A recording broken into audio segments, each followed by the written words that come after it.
जब मैंने भूत देखे, अच्छा से याद नहीं है दिन किस मौसम का था, पर शायद गर्मी का। मेरा दालान अपने घर से सटे उत्तर की दिशा की ओर है। दालान में 3-4 बड़ी चौकियां लगी होती थीं। जिस समय की बात है, उस समय भी जहां तक याद है चौकी पर ही कुछ लोगों के साथ सोया था।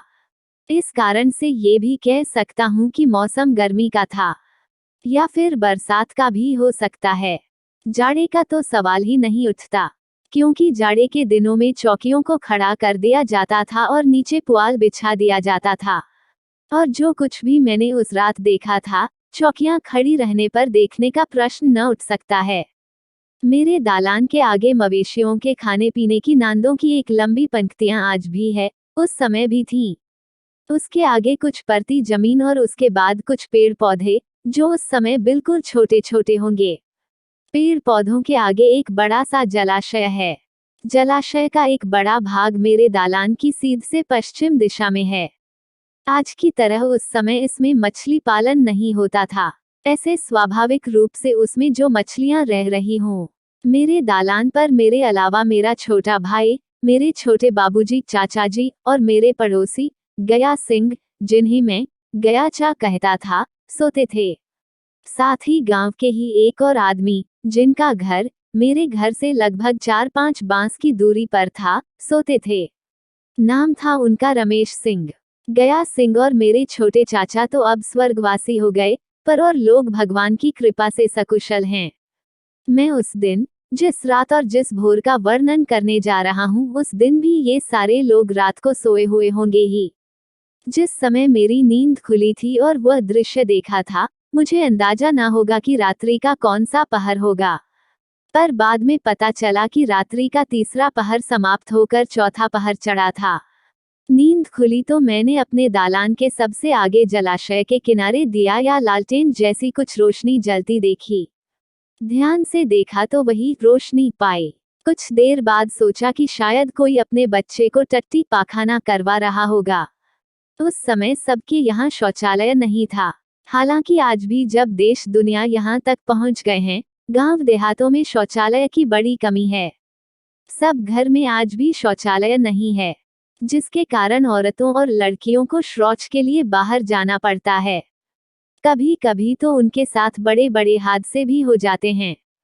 उन्हें अपने अनमोल रत्न नारी की अस्मत से भी हाथ धोना पड़ता है। सुबह उन्हें भोर के अंधेरे में और शाम को रात हो जाने पर ही निकलना पड़ता है।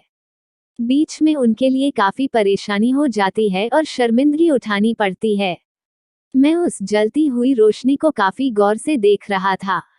मैं आंखें चीरकर उसके अगल बगल किसी को देखने का प्रयत्न कर रहा था, पर आदमी के नाम पर कोई नहीं दिख रहा था, न ही किसी के खांसने या भुनभुनाने की आवाज आती थी।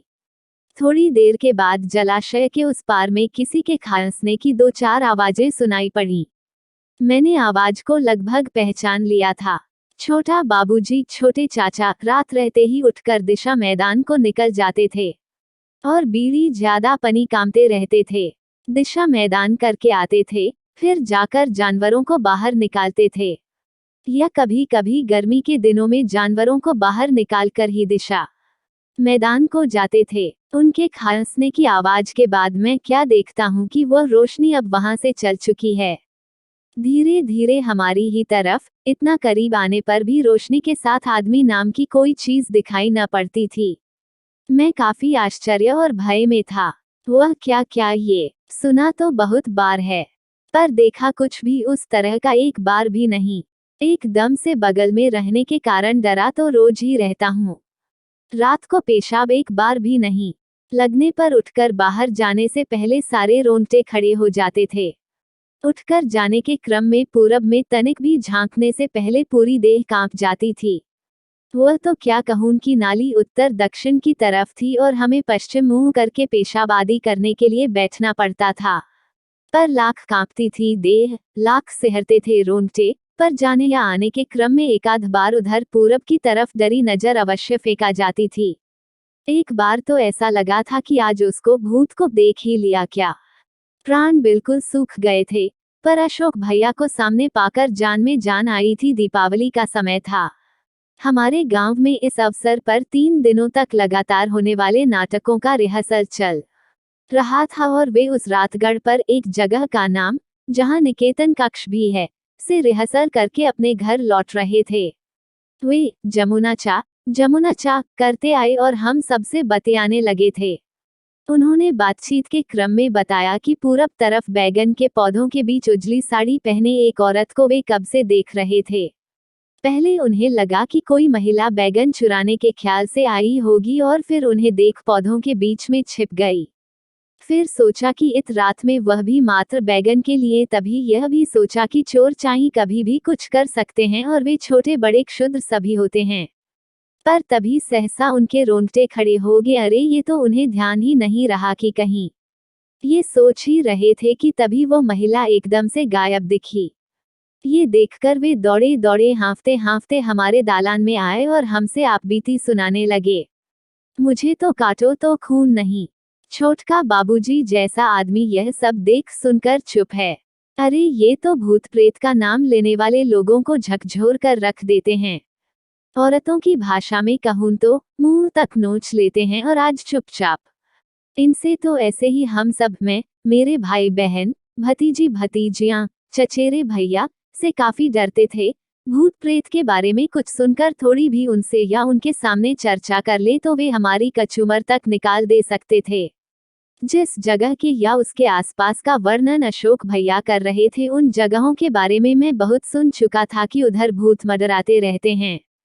मेरा दालान उन जगहों में बिल्कुल सटा था, अतः जब भी मैं रात को सोकर उठता था और पर पेशाब लगा होता था, तब जाने से पहले डर कर रह जाता था। डरते डरते दौड़ जाता था और जल्द जल्द पेशाब करके थोड़ा बहुत डरी सहमी निगाहों से उन जगहों पर तका भी जाता था। पर तब तक कोई वैसी चीज पर नजर न पड़ी थी। पर आज तो वह प्रकाश धीरे धीरे हमारी तरफ आया और फिर मेरे दालान के आगे गौशाले से 1-2 कदम आगे रहकर पूरब की तरफ मुड़ गया। फिर बढ़ते बढ़ते दूसरे के घर की तरफ चला गया। छोटका बाबूजी आए और फिर अंदर जाकर कुल्ला कलाला किया। फिर जानवरों को निकालने लगे। मैं चुपचाप लेटा हुआ था। धीरे धीरे सुबह हो गई। मैं उठा और दिशा करने उत्तर दिशा की ओर निकल पड़ा। दिशा मैदान करके आया और अपने कुएं पर जाकर कुल्ली हाथ मुंह धोया। फिर सीधे पहुंचा माँ के पास। माँ को उस घटना से फौरन अवगत कराया। माँ ने हल्का डांटा, क्या जरूरत पड़ी थी तुम्हें देखने की? जानते हो कि जब उधर भूत प्रेत रहता है तो चुपचाप सोए रहते। हमारे दालान में थोड़े आता है। जीव जंतु हैं, अपना जहां रहता है रहे, उससे हमें क्या। पर माँ इतना ही बोलकर चुप नहीं बैठी। उसने बड़ी हिम्मत जुटाकर छोटका बाबूजी से वह सब पूछ ही दिया। छोटका बाबूजी ने माँ से जो बताया तो भय से होश उड़कर रह गए। क्या वह रोशनी भूत ही थी? अरे बाप रे बाप, आज मुझे भूत दिखाई दे दिया। वैसा होते हैं भूत। गजब प्रकाश था वह। अरे बाप रे, अब तो दालान में सोने पर काफी डर लगेगा। बाप रे, अच्छा तो मैं आज अपने दोस्तों को बताऊंगा कि आज मैंने भूत देखा। वैसा भूत विश्वास न हो तो छोटका बाबूजी से पूछो जाकर। पर हो सकता है छोटका बाबूजी से मेरे दोस्त पूछने जाएं तो मुझे 2-4 थप्पड़ों और झिड़कियों का सामना करना पड़ जाए। पर जो भी हो बताऊंगा तो आज मैं जरूर अपने दोस्त को। मन में एक गजब उच्छ्वास था, जो मैं अपने साथियों को अपने द्वारा देखे गए भूत का वर्णन करूंगा। मेरे दोस्त कैसे मुझसे सटकर मेरी बातों को फटी फटी आंखों और सीना धौंकने की तरह पचका फूला कर सुनेंगे। और मैं ढूंढने लगा अपने दोस्तों को और बताने लगा वह सब। ठीक जैसी कल्पना की थी, उसी ही प्रकार से मेरे दोस्तों ने सुना। पर जैसी शंका थी मेरे मन में वह भी सामने उभर कर आई। कुछ लोग इसे सत्य मानने लगे, वहीं कुछ लोगों ने इसे झूठ करार दिया। झूठ करार देने वालों में 2 दल थे। एक तो कि मैं बिल्कुल ही झूठ बोल रहा हूँ। दूसरे में यह भाव था कि मैं सच तो कह रहा हूँ, पर ऐसा सौभाग्य मुझे कैसे प्राप्त हो गया। अब देखा जाए, जहाँ बच्चे भूत प्रेत से जितना डरते हैं, मतलब उनका नाम और उनके बारे में सुनकर जिस प्रकार से उनके प्राण निकलने लगते हैं, वे कहानियां हो या फिल्म, सबसे ज्यादा भूत प्रेत को ही सुनना और देखना पसंद करेंगे। वे सुनते रहेंगे, पढ़ते रहेंगे, देखते रहेंगे। डर पर डर लगते रहेगा, उन्हें पर बिना पूरी सुने देखे छोड़ेंगे नहीं। तो जब मेरे दोस्तों का वह दल, जो मुझे झूठा करार दे रहा था, इसके साथ मैंने वही हथकंडा अपनाया। मतलब जाकर पूछ लो छोटका बाबूजी से। बस उनकी हेकड़ी हवा हो गई। दो पनडुब्बे का। अब दूसरा वर्णन करने जा रहा हूँ सोंडी तर्क बांध के बीच बना एक छोटा पुल वाले। ये बात भी लगभग तब की होगी जब मैं 9-10 साल का रहा हूँगा। मौसम संभवतः गर्मी का था। आज तो छोड़े काफी वर्ष हो गए, पर उस समय मैं ब्रह्मज्योनार ब्राह्मण भोज करने जाया करता था बड़ी ललक के साथ। कभी कभी तो कुछ लोगों के साथ बड़ी दूर तक चला जाता था। हमारे गांव के बहुत सारे ब्राह्मण उस दिन निमा गांव ज्योनार करने गए थे। ये गांव हमारे गांव से लगभग 3 किलोमीटर उत्तर पूरब के कोने पर पुनपुन नदी के तट पर अवस्थित है। उस भोज में मैं भी अपने ग्रामीणों और दोस्तों के साथ खाने गया था। मेरा भगीना, मेरी चचेरी बहन का लड़का संजय, जो मुझसे कुछ ही छोटा था, मेरे साथ अक्सर रहा करता था। हम दोनों में अच्छा पटता था। जब हम भोज खाकर लौट रहे थे तो मुझे पुनपुन नदी पार करने के बाद शौच की हाजत महसूस हुई। जब मैंने संजय से यह बात कही तो उसने भी वही इच्छा जाहिर की, और तब हम दोनों लगभग 1-1.5 हाथ के फासले पर कच्ची सड़क के किनारे शौच करने बैठ गए। ये लिखकर एक बड़ी मजेदार बात याद आई बचपन की, जो शायद आज भी गांव देहात के बच्चे वैसा करते ही होंगे। हूँ तो मैं पक्का देतकाही और देहाती ही कहलाना ज्यादा पसंद करता हूँ। दर देहातियों से तो भूलकर ही हिंदी में कभी बात करूँ, नहीं तो मगही क्षेत्रीय और मेरी मातृभाषा में ही बतियाना चाहता हूँ। जबकि बहुत सारे देहातियों में देखता हूँ कि मैं उनसे मगही में बतिया रहा हूँ और वे अपने को बनाने के फेर में हिंदी की ओर जा रहे हैं। अब समझा जा सकता है कि वे कैसी हिंदी बोल पाएंगे। बोलने में तो वे हिंदी की टांग तोड़ ही देते हैं और अपनी भी भाषा से वंचित रह जाते हैं। फलस्वरूप उनके मन की भावना उनके मन में ही रह जाती है। वे किसी को अपनी राय, विचार भी सही रूप में देने से असमर्थ हो जाते हैं। साथ ही दूसरे द्वारा सुनने समझने से भी। हम दिल से दिल तभी जोड़ सकते हैं जब अपनी बोली की भाषा प्रयोग करें। ये बात मैं अपने बड़प्पन में नहीं कहना चाहता हूँ, पर यह में सरस्वती की कृपा और गुरु बड़ों के आशीर्वाद का सुफल है कि काम चलने भर मुझे हिंदी आती है। कभी कभी मैं वैसे लोगों को डांट भी देता हूँ जो पढ़े लिखे नहीं के बराबर होते हैं और वे अपनी भाषा में जानकर बात नहीं करना चाहते हैं। उनकी स्थिति त्रिशंकु की तरह होकर रह जाती है। जो भी भाव इसका लगाए, पर बाहर में मुझे एक से एक मजदूर और एक से एक विद्वान साहित्यकार से जान पहचान है। विद्वानों में अगर कोई भी थोड़ा भी अपनी क्षेत्रीय भाषा मगही, भोजपुरी, मैथिली, बज्जिका इत्यादि में बात करने लगता हूँ तो मैं सहर्ष अविलंब अपनी मगधी शुरू कर देता हूँ। और यह भाव अनपढ़ों में ही ज्यादा देखने को मिलती है कि वे उन्हें जानते नहीं है और उसमें झूठ भूठ का हाथ लगा देते हैं। बीच में यह अनावश्यक वर्णन को भी आवश्यक इसलिए मानता हूँ कि इसी बहाने दिल और जज्बात की कौन सी भाषा होनी चाहिए का जिक्र तो हो गया। साथ ही और छोटे मोटे अनावश्यक वर्णनों को भी इसी प्रकार का सार्थक समझा जाएगा। तो मैंने भाषा और बोली पर जो बात की, चाहे जो हो, वह इसलिए कि मैं लगभग 14 साल से 2006 तक के लिए पटना में रह रहा हूँ। पर मुझे शहर की छाप नहीं के बराबर पड़ी है। मेरे साहित्य में भी गांव देहात की माटी है, पेड़ पौधे हैं, दिल जज्बात और अपनत्व है। पर जो लिखा कि आज भी गांव देहात के बच्चे वैसा ही करते होंगे, वह इसलिए कि बाहर में रहने पर गांव तो बहुत कम ही जाना पड़ता है। तो मजेदार बात ये याद आई कि हम बचपन में जब अपने कुछ लंगोटिया यारों दोस्तों के साथ दिशा फिरने टट्टी करने जाते थे तो एक ही जगह सभी पैंट खोलकर बैठ जाते थे। यहाँ तक कि कभी कभी एकदम से सटकर बैठते थे। उसके बाद हम बैठे बैठे ही धीरे धीरे बगल की ओर खिसकते थे। हम आपस में दोनों हाथ कंधे की तरफ फैलाकर कहते थे कि भाई इतना तक दूरी बनाए रखें, और हम अंत तक अपने दोनों हाथ की दूरी तक एक दूसरे के साथ बैठ दिशा फिरते रहते थे।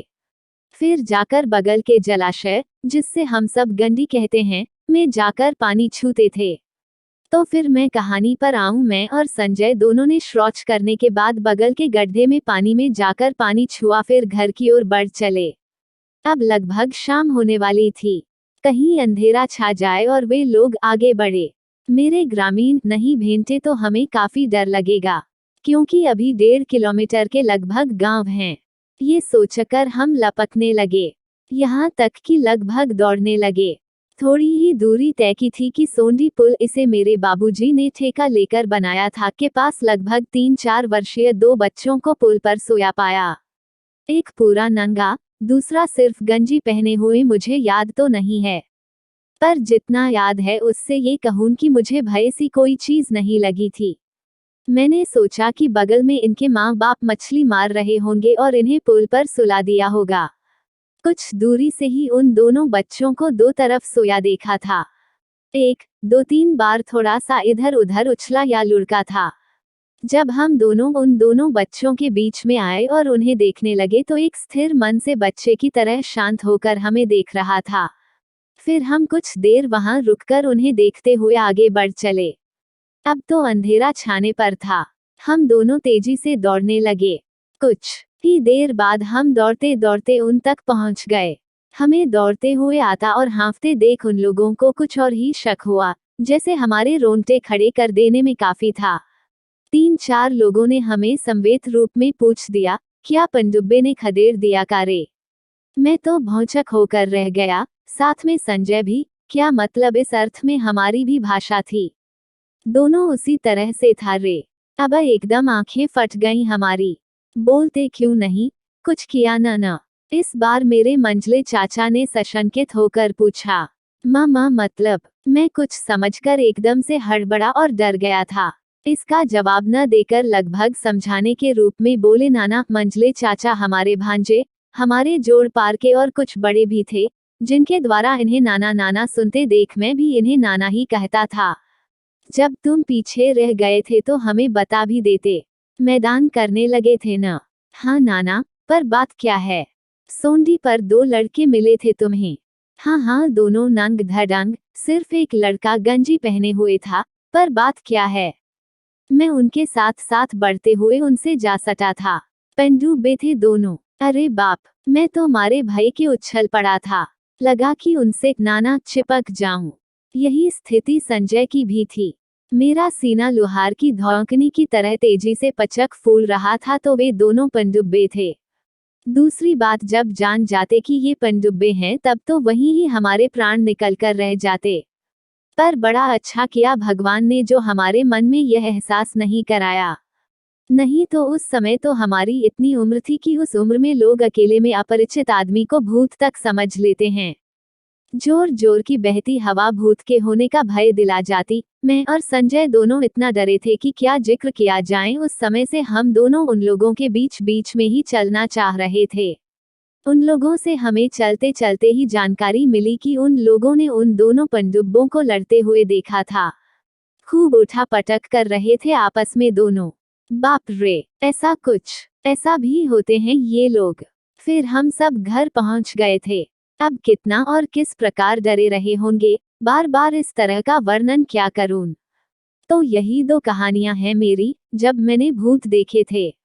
हालांकि एक और घटना स्मृति हो रही है कि एक बार मैं शाम के समय में मैंने अपने दालान से पश्चिम और थोड़ा उत्तर की तरफ एक जलते हुए आग के तेज और बड़े गोल को धीरे धीरे चलते हुए देखा था। आग का वह गोला जमीन से लगभग 20-22 फुट की ऊंचाई पर धीरे धीरे उड़ रहा था। जहां तक याद है कि इसे भी शायद कुछ लोगों ने देखा था और कई तरह की बातें की थी, पर मुझे कुछ स्पष्ट याद नहीं है कि उन लोगों ने क्या क्या प्रतिक्रियाएं व्यक्त की थीं। तो लिखना बंद करने से पहले कहना चाहूंगा कि इसे पढ़कर मात्र मनोरंजन लें, विशेष उलझने की जरूरत नहीं है। पर जो वर्णन किया वह बिल्कुल सत्य है। आज भी साहित्यों में पढ़ने को मिलता है, या जो लोग बिना समझे बुझे देखे चर्चा करते हैं कि भूत प्रेत नाम की कोई चीज नहीं है, उनका कहना बिल्कुल गलत है। इस नाम की कोई चीज सच में है, पर न मैं उन्हें दिखला सकता हूँ, न ही दिखलाना चाहूंगा और न ही उनसे इस विषय पर कुछ वाद विवाद करना चाहूंगा, क्योंकि इस प्रकार के साहित्य का उद्देश्य ज्यादा मनोरंजन ही है, जो भी साहित्य कला का एक आवश्यक अंग है। भले ही आज के साहित्य में इस अंग की चर्चा न हो या न के बराबर हो। यदि ये कहानी आपको पसंद आई हो तो अपने दोस्तों और अन्य लोगों के साथ शेयर जरूर करिएगा।